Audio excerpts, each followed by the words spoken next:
Hello, this is Eric from UNC Charlotte. Point-to-point communications in MPI use MPI send and MPI receive, which are blocking operations. While they are useful for many applications, they can cause deadlock and long communication chains when used improperly. We will see how to identify and prevent these issues. The semantic of MPI receive is pretty obvious. It only returns once the data has been received and the buffer has been populated. But the semantic for MPI send is a bit more convoluted.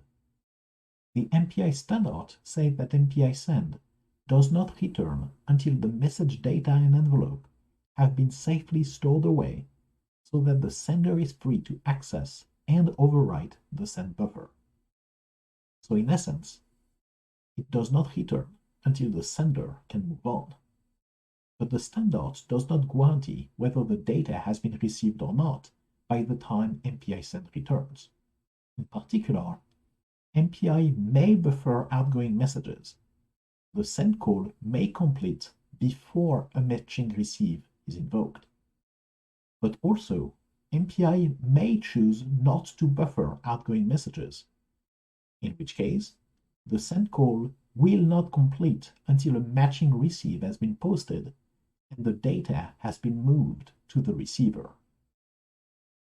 Let's see a demo of what that means in practice. This code is parameterized to send messages of different sizes. The receiver will wait for 5 seconds before executing the call to MPI receive. When we run the code by sending a little bit of data, we can see that the sender completes immediately the call to MPI send, even before the receiver even executed the MPI receive call. When running the code with a larger buffer, we can see that the sender waits for the receiver to call MPI receive. That behavior is implementation dependent. In the first case, OpenMPI buffered the data because it was small. In the second case, OpenMPI waited for the receive to post so that it can transfer the data over the network. There is no guarantee that your MPI implementation will do one or the other at any particular size. So, you need to write the code knowing that either behavior could potentially happen. Because the send and receive call may block, one needs to be careful how the application is written. Consider this code where two processes exchange some data. Both processes will send the data first and receive after. So, if the send call happens to not be buffered, the call will block until the matching receive. But the other process is also blocked in its own send. So the application will deadlock. Note that because the blocking behavior of MPI is implementation dependent, it is possible that some implementations will block while others will not. To keep your code portable, one needs to account for all possible behaviors of the implementations. Let's consider a piece of code where each process sends data to the next rank. This type of structured communication is common in spatial problems like engineering simulations. Obviously, rank 0 will not receive any data from the lower rank, and each process will send data except the last rank. When running the code, we can see that all the processes execute both their send and receive, though the communications only execute one at a time. We can make that more explicit by faking a larger network delay by adding an explicit sleep. Then, we can see that the communication truly happens one at a time in a cascading pattern. This means that the last process has to wait for all the communications to happen before getting its data.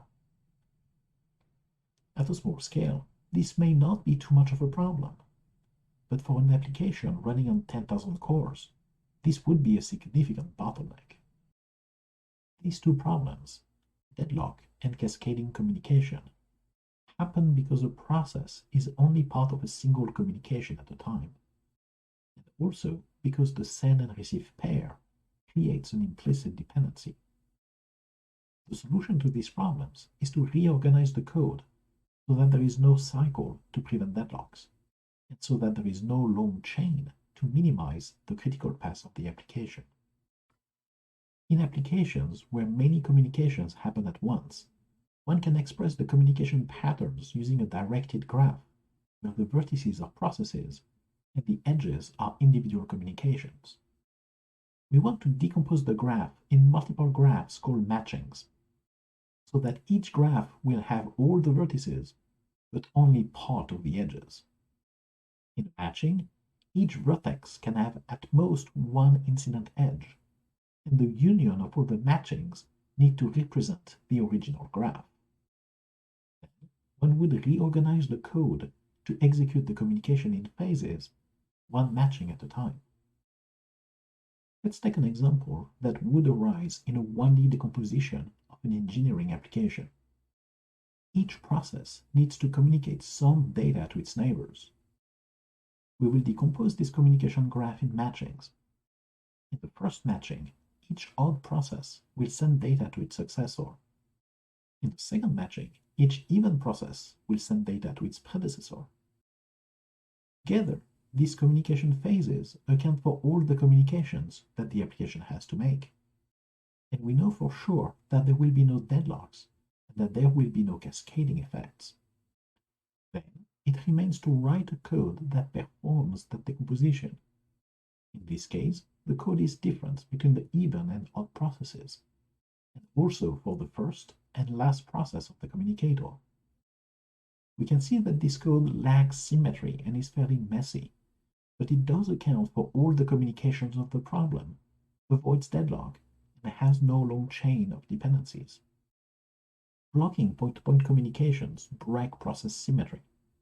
Because of that, one needs to be particularly careful to avoid deadlocks and long communication chains.